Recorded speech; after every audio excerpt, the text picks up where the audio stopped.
दोस्तों अॼु जी अपडेट में तव्हां सभिनी दोस्तनि खे ख़ुशि आमदीद। अॼु जी अपडेट आहे ड्रामा सीरियल पापनगर जे मुताबिक़। जीअं दोस्तों पापनगर ड्रामो तव्हां ॾिसी रहिया आहियो ऐं इन जो अॼु रिव्यू कंदासीं अॻिते कहाणी पापनगर जी छा वञी बीहंदी आहे।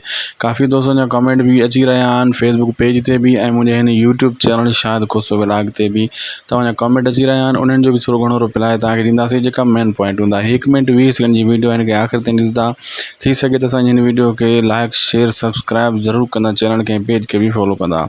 दोस्तों हिन जी कहाणी अॻिते ड्रामे जी राबेल वारी कहाणी मेन कहाणी आहे। इहा जेको आहे बलाज ख़ान जे कंध में पवंदी। अॻिते जीअं जीअं ड्रामे जूं क़िस्तूं वधंदियूं वेंदियूं तीअं तीअं राबेल जी कहाणी तव्हांखे अञा वधीक सुठी लॻंदी ऐं राबेल जो करेक्टर सभ खां वधीक मेन करेक्टर ऐं उन सां गॾोगॾु मल्हार ऐं सारंग जो करेक्टर भी हिकु ज़बरदस्त आहे ऐं ख़ासि करे जेको आहे बलाज जो ऐं बलाज जेको विलन आहे ऐं होॾो वरी बलाज जे मुक़ाबले में राबेल।